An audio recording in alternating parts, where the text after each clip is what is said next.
A few days ago, a new movement exploded onto the scene, and the response, frankly, has been overwhelming. Creator-owned comics, it's the new thing. And I tell you, people have been sliding into my DMs to show me their own creator-owned comics. And guys, I'm impressed by what I see. But this being the internet, not everyone, it turns out, is into creator-owned comics. These guys, for example, here, Comicsgate posting their L's had a whole thread of people responding. Look, they're not into what we're doing here, what we're trying to build, what we're trying to create. But they're haters. What can I say? What could I say? If you look at what we're doing here, our creator-owned comics, look, they're already really impressive, but I think if you look at the trajectory, they're only going to continue to grow, in my mind. This guy here is wondering, has Preston won the CG trademark? And Preston replies, not yet, but it looks like a foregone conclusion at this point. Hence, looking at other names. Guys, that's not what we're doing. We're not looking to replace Comicsgate. I'm not here to replace anything. Think of this. Think of these creator-owned comics as more like a spontaneous outburst of energy, or an appendage, if that works better to you, an appendage to Comicsgate. We've got the Crack Pack, we've got the Bogans here on this channel. Greater Comicsgate. You even got you guys, anti-CG. Imagine the combined explosive force if we all just came together on this.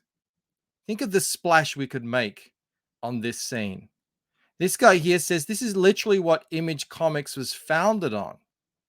Like, I don't want to throw any shade at Image, right?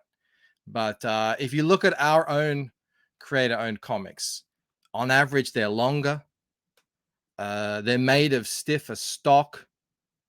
They come in all shapes and sizes. Sure, some have length, some are stocky. Our stories, they may start small, but they really have the potential to be massive, I think.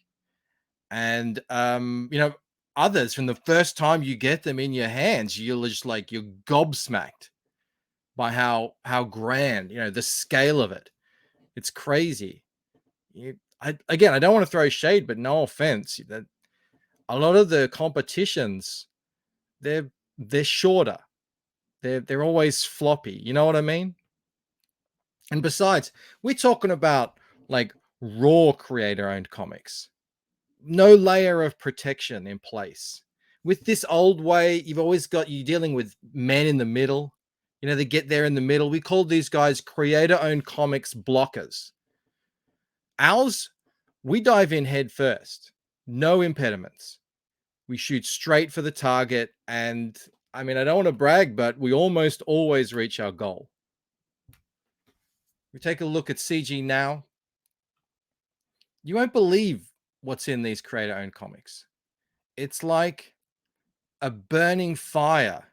And I can tell you, I've been blown away sometimes by the warmth and the passion of what comes out of some of these things.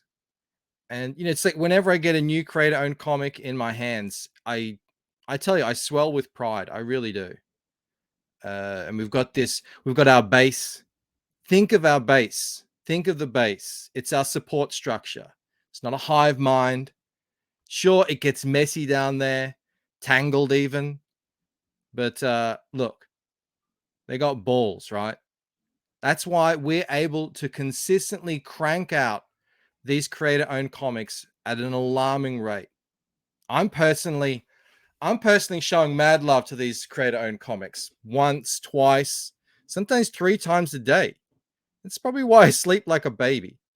But every morning without fail, I wake up ready, raging even, ready to get started, get to work on my own creator-owned comic. It's like a ritual at this point. So look, that's the question. Are you going to be out there? Are you going to be a pussy? Or are you going to join us on Team Creator-Owned Comic? You guys make the choice. That's it for me today. Just a short one. If you enjoyed the video, give it a like. Please subscribe. Consider becoming a member, and I will see you tomorrow. All right.